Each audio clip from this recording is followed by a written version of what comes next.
Hello everyone. Last class में हमने start किया था simple cubic structure. Simple cubic structure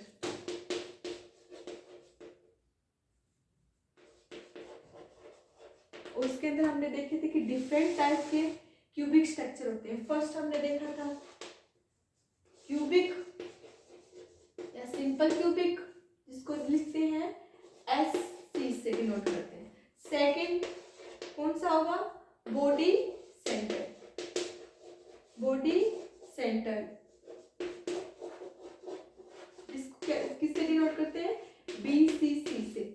और थर्ड कौन सा होता है? फेस सेंटर, जिसको डिनोट करते हैं FCC से। और फोर्थ कौन सा होगा? हेक्सागोनल क्लोज सेट, जिसको किससे डिनोट करते हैं? HCC से। ठीक है, तो हमने लास्ट क्लास में फर्स्ट पढ़ लिया था सिंपल क्यूबिक। आज हम सेकंड के बारे में पढ़ेंगे कि जो बॉडी सेंटर्ड होती है स्ट्रक्चर, वो किस टाइप की होती है। देखो, सेकंड है हमारी body centred. Second body centre. Body centre simple cubic structure या क्यूबिक स्ट्रक्चर, ठीक है, जिसको डिनोट करते हैं BCC। ठीक है, और उसकी फुल फॉर्म होती है बॉडी सेंटर। जैसे इसके नाम से ही पता चलता है, ये है तो एक प्रकार का क्यूबिक। तो क्यूबिक में क्या होता है? सिंपल क्यूबिक में क्या होता है कि जो एटम होते हैं, जिसको अपन क्या बोलते हैं? बेसिस। बेसिस कहाँ होते हैं? उसके क्यूब के कॉर्नर पे ही प्रेजेंट होते हैं। लेकिन अगर एक एटम या बेसिस को अपन उसके सेंटर में प्रेजेंट कर दे तो उसको क्या बोल देंगे? Body centre. देखो इस टाइप से, जैसे ये एक सिंपल क्यूबिक स्ट्रक्चर हम बना रहे हैं, और सिंपल क्यूबिक स्ट्रक्चर में क्या होता है? उसके जो कॉर्नर पे एटम्स कॉर्नर पे प्रेजेंट होते हैं। ठीक है, जो एटम्स हैं वो हम सपोज कर रहे हैं कि जो एक सॉलिड स्फीयर टाइप्स के जो एटम है वो क्या है? As a solid sphere. तो ये जो सिंपल क्यूबिक है, उसके अगर बीच में सेंटर में भी एक एटम प्रेजेंट हो जाए तो उसको क्या बोल देंगे हम? Body centre. ठीक है, तो जो ये सेंटर में एटम है, ये बाकी जो कॉर्नर पे जो एटम प्रेजेंट है उन हर एक एटम से क्या रहेगा? टच करता होगा। ठीक है, कुछ इस टाइप से। देखो जैसे ये सिंपल क्यूबिक हो गया, उसके अंदर जो एक एटम है वो इस टाइप से होगा। जैसे ये वाला कॉर्नर पे एटम प्रेजेंट हो गया, तो एक एटम कहाँ होगा? इसके सेंटर में, और ये इधर वाला क्या होगा? इस कॉर्नर में। तो इस टाइप से एटम इसी में क्या रहेंगे? प्रेजेंट रहेंगे। तो ये कॉर्नर का जो एटम है वो इन बीच वाले एटम है, ये बाकी सब कॉर्नर वाले एटम से क्या करेगा? टच करेगा इस टाइप से। ठीक है, तो अगर अपन इसकी ओवरव्यू देखें तो ये कुछ किस टाइप का होगा, या फिर अपन इसकी वैल्यू निकालें या कोऑर्डिनेशन नंबर काउंट करें। तो कोऑर्डिनेशन नंबर क्या होते हैं कि कोई भी एक एटम यूनिट सेल में कोई भी अपन एक एटम ले लें और उसके जो नियर अबाउट एटम जो उससे क्या कर रहे हैं? टच कर रहे हैं, तो उस नंबर की जो टोटल नंबर होंगे उसी को क्या बोलेंगे? Coordination number. तो फर्स्ट हम क्या काउंट करेंगे? Coordination number. Coordination number. अब बॉडी सेंटर में कोऑर्डिनेशन नंबर देखो, तो सबसे ज्यादा एटम किसके काउंट कर सकते हैं? देखो इस एटम से अपन देखें तो इससे टोटल कितने एटम टच कर सकते हैं? 1 2 3 4 5 6 7 और ये वाला 8। मतलब सपोज करो जैसे अपना एक जो रूम है वो एक क्यूब की फॉर्म में है। ठीक है, और इसके कॉर्नर पे क्या है? एटम का अरेंजमेंट है, और एक एटम अपन इसके सेंटर में रख दे और इस टाइप से रखें जो कॉर्नर के एटम है जितने, तो अपने जो रूम है उसके कितने कॉर्नर हो सकते हैं? 6। 1 2 3 4 5 6 7 8। कितने कॉर्नर होंगे? 8। तो हर एक कॉर्नर पे एक एटम प्रेजेंट होगा, और वो एटम जो सेंटर पे अपन ने जो एटम रखा है उससे क्या करेगा? टच करेगा। तो वो ये जो नंबर ऑफ एटम है नियर अबाउट किसी भी एक एटम के, उसी को क्या कहते हैं अपन? Coordination number. तो बॉडी सेंटर्ड की अगर अपन बात करें तो कोऑर्डिनेशन नंबर कितने हो गए? 8। ठीक है, नेक्स्ट हम देखेंगे जो अपन ने जो इस लेटेस्ट ये पॉइंट ले रखे हैं या एटम ले रखे हैं, जिनको अपन क्या बोलते हैं? बेसिस बोलते हैं। उसके जो रेडियस सपोज लो कितनी है? R है। रेडियस कितनी है? R है। और जो एक सिंपल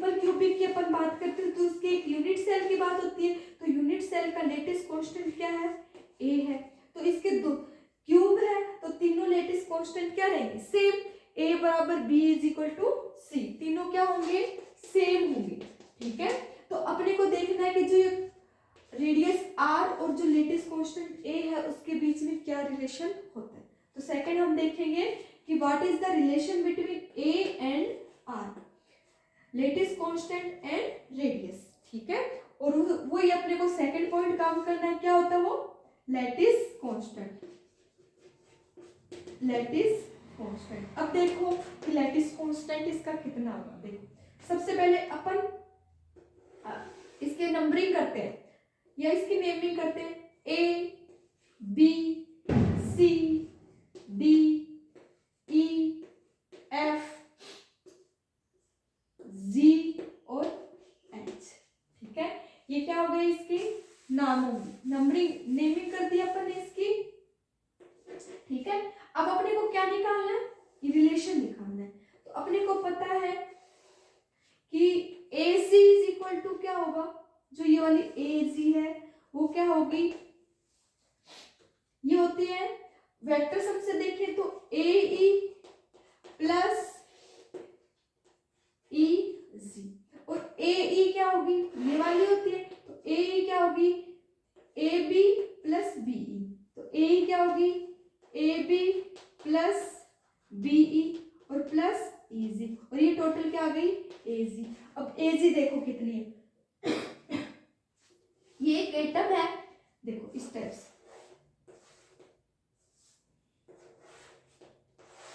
देखो इस टाइप से है ये वाले एक एटम कॉर्नर पे प्रेजेंट है, तो इसकी रेडियस कितनी है, R। सॉरी, ये कितनी होगी 2R, और ये कितनी हो गई R, सॉरी। ठीक है, तो अपन क्या देख रहे थे कि AG की वैल्यू अपन काउंट कर रहे थे, तो AG ये वाला पॉइंट हो गया, AG क्या होगा, R plus 2R plus R, मतलब 4R, कितना हो गया 4R इज इक्वल टू। अब देखो अपने को क्या देखना है, AB कितना है, A BE भी कितना होगा, A, क्योंकि क्या है ये क्यूब है, तो BE भी क्या होगा A, और EG भी क्या होगा A, that means A plus A, तो क्या आ गया 4R इज इक्वल टू कितना आ गया 3A, और R इज इक्वल टू देखे तो कितना हो जाएगा 3A/4। ये क्या आ गया, लेटिस कांस्टेंट और जो एटम अपन ने ले रखे हैं उनकी रेडियस के बीच के अंदर रिलेशन आ गया। ठीक है, तो अपन ने सेकंड लेटिस पॉइंट काउंट कर लिया। अब हम थर्ड देखेंगे कि जो यूनिट सेल है उसका वॉल्यूम कितना होगा, A3। ठीक है, तो यूनिट थर्ड अपने को क्या देखना है, वॉल्यूम ऑफ यूनिट सेल, और वो अपने को पता है क्यूब है, तो वॉल्यूम कितना हो जाएगा A3। अब फोर्थ अपन क्या देखेंगे, effective number of atom in per unit cell, तो फोर्थ अपने को क्या देखना है, effective number of atoms in per unit cell या इन यूनिट सेल। क्या होगा, एक यूनिट सेल में इफेक्टिव नंबर ऑफ एटम कितने होंगे, देखो अपन ने क्या ले रखा है, बॉडी सेंटर ले रखा है, दैट मीन्स ये देखो ये क्या हो गया, एक क्यूब है, तो इसके कॉर्नर पे 8 एटम प्रेजेंट होंगे, और एक एटम कहाँ होगा, इसके बीच में सेंटर में। ठीक है, तो ये 8 एटम अपन ने लास्ट क्लास में भी देखा था, जो 8 एटम ये कॉर्नर वाला एटम है वो कितने सेल्स में पार्टिसिपेट करता है, 8 सेल में पार्टिसिपेट करता है। तो अपन ने कितनी सेल ले रखी है, ओनली 1 यूनिट सेल ले रखी है, दैट मीन्स एक एटम का पार्टिसिपेशन एक यूनिट सेल में कितना होगा 1/8। ठीक है, और टोटल कितने एटम है कॉर्नर पे, 1 2 3 4 5 6 7 8, तो कितनी है टोटल 8। ठीक है, और एक एटम क्या होगा, इस एक यूनिट सेल में प्रेजेंट है इनसाइड, तो +1, तो इफेक्टिव नंबर ऑफ एटम कितने हो गए, 1 + 1 = 2। तो बॉडी सेंटर में अगर अपन यूनिट बॉडी सेंटर की अगर अपन यूनिट सेल की बात करें तो इफेक्टिव नंबर ऑफ एटम्स कितने हो गए, 2 हो गए। ठीक है, नेक्स्ट हम देखेंगे जो यूनिट सेल है उसके अंदर एटम्स का वॉल्यूम कितना है। ठीक है, तो फिफ्थ पॉइंट हमें क्या देखना है, volume of atom, volume of atoms in per unit cell. ठीक है, तो total effective number of atom कितने हैं, 2 इनटू वॉल्यूम ऑफ 1 एटम, और 1 एटम का वॉल्यूम कितना होगा, एज अपन ने सॉलिड स्पीड ले रखा तो सॉलिड स्पीड का वॉल्यूम 4/3 पाई आर क्यूब। ठीक है, और हमने लेटिस कांस्टेंट और आर में रिलेशन निकाला था, क्या आया था कि 4r इज इक्वल टू कितना था 3a, और यहाँ से r इज इक्वल टू कितना आया था 3/4a। तो volume of unit cell, atoms का वॉल्यूम देखे यूनिट सेल के अंदर तो कितना हो जाएगा 2 × 4/3 पाई r की जगह 3/4a क्यूब। ठीक है, तो ये 1 से तो 1 क्या हो जाएगा कैंसिल, तो 2 × कितना होगा 9 पाई a क्यूब अपॉन 16, और ये 2 से 2 फिर कैंसिल हो जाएगा तो यहाँ पे क्या आएगा 8, तो 9/8 पाई a क्यूब। ये क्या आ गया, volume of atoms in per unit cell आ गया। ठीक है, फिफ्थ हम देखेंगे कि पैकिंग फ्रैक्शन कितना होगा। ठीक है, बॉडी सेंटर्ड के लिए पैकिंग फ्रैक्शन कितना है, और हमने सिंपल क्यूबिक के लिए निकाला था पैकिंग फ्रैक्शन कितना आया था 52%। अब हम देखेंगे कि बॉडी सेंटर्ड के लिए वो कितना आता है, तो क्या निकालना है पैकिंग फ्रैक्शन, जिसको किससे डिनोट करते हैं पीएफ से, पैकिंग फ्रैक्शन। और पैकिंग फ्रैक्शन क्या होता है, जो एटम्स का वॉल्यूम है पर यूनिट सेल के अंदर और जो अपन ने यूनिट सेल ले रखी है उसका वॉल्यूम है, उन दोनों का रेशियो क्या कहलाएगा पैकिंग फ्रैक्शन कहलाएगा। ठीक है, तो अपन ने क्या होगा packing fraction, volume of atoms per unit cell, volume of atoms per unit cell upon volume of unit cell. ठीक है, अब हमने volume atom per unit cell निकाला कितना है pi/9/8 pi a cube upon volume of unit cell कितना है a cube. तो पैकिंग फ्रैक्शन की अपन बात करें तो कितना आएगा लगभग 0.68, और परसेंट में बात करें तो कितना आएगा पैकिंग फ्रैक्शन 68%। ठीक है, तो इसका पैकिंग फ्रैक्शन कितना आ रहा है बॉडी सेंटर का 68%। दैट मीन्स ये जो सिंपल क्यूब हमने देखा था उसका कितना आया था 52%, और इसका कितना आ रहा है 68%। तो इसकी कंपैरिजन में बॉडी सेंटर्ड सिंपल क्यूबिक की कंपैरिजन में क्या होती है ज्यादा क्लोज पैक्ड होती है। ठीक है, as compare to simple cubic. अब अपन एफसीसी के कंपैरिजन में देखेंगे कि ये एफसीसी के कंपैरिजन में ज्यादा क्लोज पैक होती है या फिर कम क्लोज पैक होती है। एससी के कंपैरिजन में तो हमने देख लिया कि कौन सा ज्यादा क्लोज पैक होता है बॉडी सेंटर। ठीक है, अब हम नेक्स्ट देखें, और अगर अपन इसका एग्जांपल देखें, अगर अपन इसके एग्जांपल की बात करें तो क्या हो जाएंगे, जैसे हो गया sodium Na, lithium Li, chromium Cr extra, ये सब क्या है बॉडी सेंटर्ड के हैं एग्जांपल। ठीक है, अब हम नेक्स्ट इसी के अंदर 6 पॉइंट देखेंगे कि जो अपन ने जो यूनिट सेल ली है, तो अगर अपन प्रिमिटिव यूनिट सेल की बात करें तो उसके फंडामेंटल वेक्टर क्या होंगे। जैसे अपन ने सिंपल क्यूबिक में निकाला था वैसे ही अपने को बीसीसी में निकालना है कि जो फंडामेंटल वेक्टर है यूनिट प्रिमिटिव सेल के वो क्या होंगे। ठीक है, देखो तो सबसे पहले अपने नेक्स्ट पॉइंट क्या निकालना है 7 पॉइंट फंडामेंटल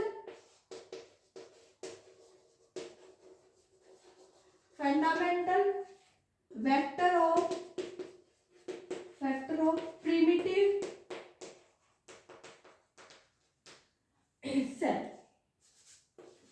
सेल के फंडामेंटल वेक्टर। ठीक है, जिसको किससे डिनोट करते हैं ए वेक्टर बी वेक्टर और सी वेक्टर, इन्हीं को काउंट करना है। तो अपन को किसकी बात करनी है, बॉडी सेंटर्ड की बात करनी है, ठीक है।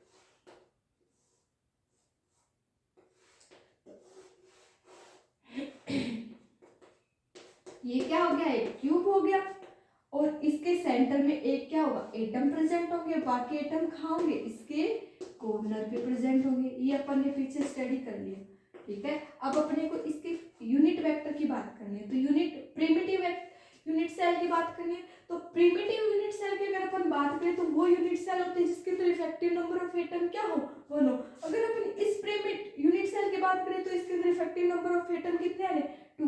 दैट मीन्स ये यूनिट सेल नहीं है। तो अपने को क्या करना पड़ेगा, एक कोऑर्डिनेशन नंबर डिफाइन करने या कोऑर्डिनेशन डिफाइन करने पड़ेंगे, कोऑर्डिनेट, जिसके अकॉर्डिंग उन कोऑर्डिनेट का यूज करके अपन क्या कर देंगे, प्रिमिटिव सेल के फंडामेंटल वेक्टर डिफाइन करेंगे। सपोज करो ये अपन ने क्या ले लिया, एक सेंटर ले लिया, ठीक है, सेंटर ले लिया। तो ये वाला तो मान लो एक्स एक्सिस हो गया, ये वाई एक्सिस, और ये वाला क्या हो गया, जेड। तो इसको आई कैप से डिनोट कर दिया, इसको जे कैप से, और इसको क्या कर दिया, के कैप से, ठीक है।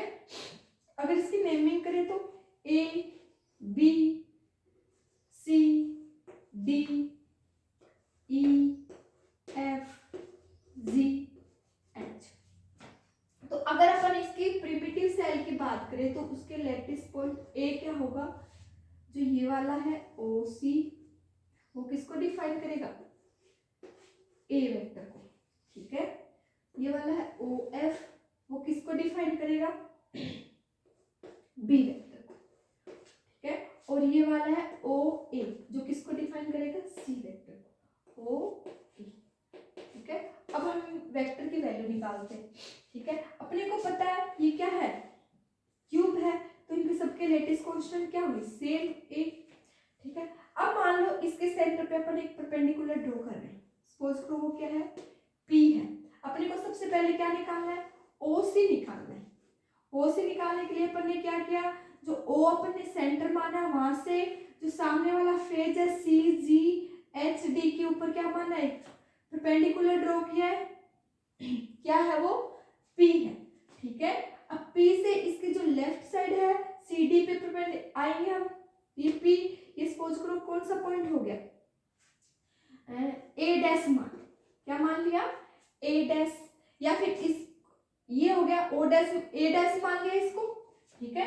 तो यहाँ से अपन यहाँ पर परपेंडिकुलर ड्रॉ किया, वो क्या आ गया पी, और पी से इस साइड आएंगे तो वो क्या आ जाएगा ए, और ए डैश क्या होगा, सी डी का जस्ट सेंटर, तो ए बाई 2, ये वाली डिस्टेंस क्या होगी, ए बाई 2, और यहाँ से यहाँ तक जाएंगे तो वो क्या आ जाएगा अपने पास, ओ सी आ जाएगा, ठीक है। तो ओ सी की अपन बात करें तो वो किस किस का सम हो गया, जैसे यहाँ ओ सी और डायरेक्ट इधर देखो तो ये हो जाएगा O C is equal to O P plus P C. तो ए इक्वल टू क्या लिख सकते हैं, सबसे पहले ओ सी, ओ सी, ओ सी को क्या लिख सकते हैं, देखो ओ पी, ओ पी, और पी से कहाँ चलेंगे, सी प्लस पी सी। अब पी सी को क्या लिख सकते हैं, पी सी को, ठीक है। तो A इज इक्वल टू क्या आ जाएगा, ओ सी आया, और ओ सी को क्या लिखा है, O P plus P C, ठीक है। तो O P plus P C को पी सी को क्या लिख सकते हो, पी सी को P A dash plus A dash C, क्या लिख सकते हो, P A dash plus A dash C. तो ये अपने पास क्या आ गई, ओ सी आ गई। अब वैल्यू लिखो, तो A इज इक्वल टू क्या आ जाएगा, ओ पी क्या आ रहा है, देखो ये वाली अपने डायरेक्शन आई कैप ली है, तो ये क्या आ जाएगी, माइनस आई कैप, ये क्या आई, माइनस आई कैप, ठीक है।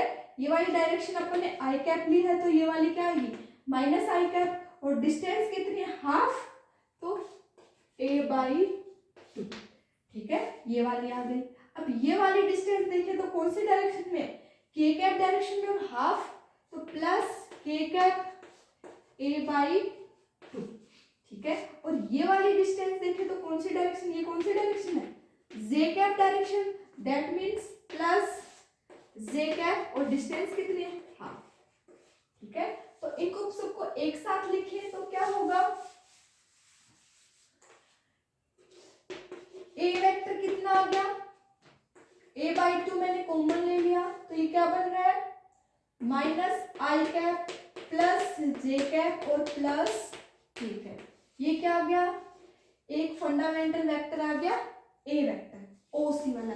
सिमिलरली ऐसे ही अपन क्या निकाल सकते हैं, ओएफ और ओए, दैट मीन्स बी वेक्टर निकाल सकते हैं और सी वेक्टर निकाल सकते हैं। तो देखो बी वेक्टर और सी वेक्टर सिमिलरली कैसे लिख सकते हैं एक प्रिमिटिव सेल के लिए। तो ए वेक्टर ये हो गया, तो बी वेक्टर इसके सिमिलर होगा a/2 आई कैप माइनस जे कैप प्लस के कैप, और सी वेक्टर क्या हो जाएगा, a/2 आई कैप प्लस जे कैप और माइनस के कैप, ठीक है। तो ये क्या आ गई, एक बॉडी सेंटर की जो प्रिमिटिव सेल है उसके फंडामेंटल वेक्टर आ गए अपने पास, ठीक है।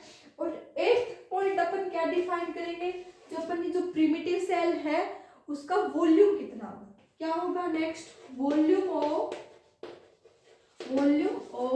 Primitive cell